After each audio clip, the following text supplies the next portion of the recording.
જામનગરની રિલાયન્સ કોલોનીમાં એક અફવાને કારણે અફરાતફરી મચી ચૂકી હતી। કાનોજ લેબર કોલોનીમાં પરપ્રાંતીય મજૂરોએ તોફાન મચાવ્યું હતું। ગણેશ ચતુર્થીને કારણે રિલાયન્સ કન્સ્ટ્રક્શન વિભાગમાં બાંધકામ બંધ રખાયું હતું। આ દરમિયાન કાનોજ ગામ પાસે એક શ્રમિકનું હાર્ટ એટેકથી મોત નીપજ્યું હતું।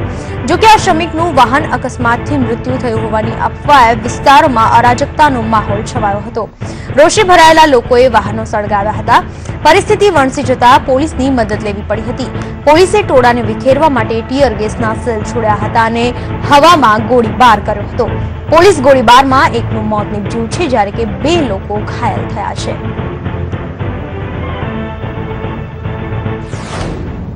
બરોબર હું ત્યાં પાણી નાખતો હતો આમથી માણસો આવ્યા 100-150 ને મારી બાજુમાં જ ગાડી એક પડી હતી, ડીઝલ ની ટાંકી તોડી અને કાચ તોડ્યા ને ડીઝલ ના કાપા લઈ અને માંડ્યા ગાડીમાં મારવા અને મૂકી દીવારી મૂકી। સાહેબો બધા ના પાડતા હતા, મને કે જો તું જાય તો પાણી થઈ રહે, સાહેબ પાણી થઈ રહ્યું થઈ રહી, મારે જવું છે। હું ચાલુ મશીન રાખી અને બહાર નીકળો।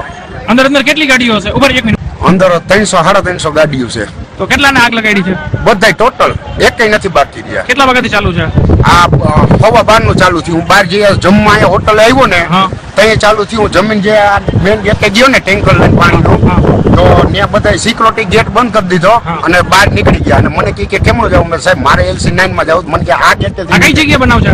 આ LC8 માં બચાવીએ અમે ગાડી સરકારી નાખી, અમારી જાન બચાવી, માર બહાર નીકળી પથ્થર મારો કરાઈ છે। કેટલાક લોકો છે અંદર? બધા વાંગા લોકો જ છે કોલોનીના।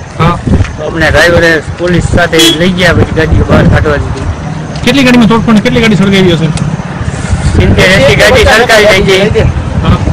એમાં ટ્રકો ઉડ્યા 70-80 સળગાવી નાખ્યા, બાકી ટોટલના ગાડી ફોડી નાખ્યા।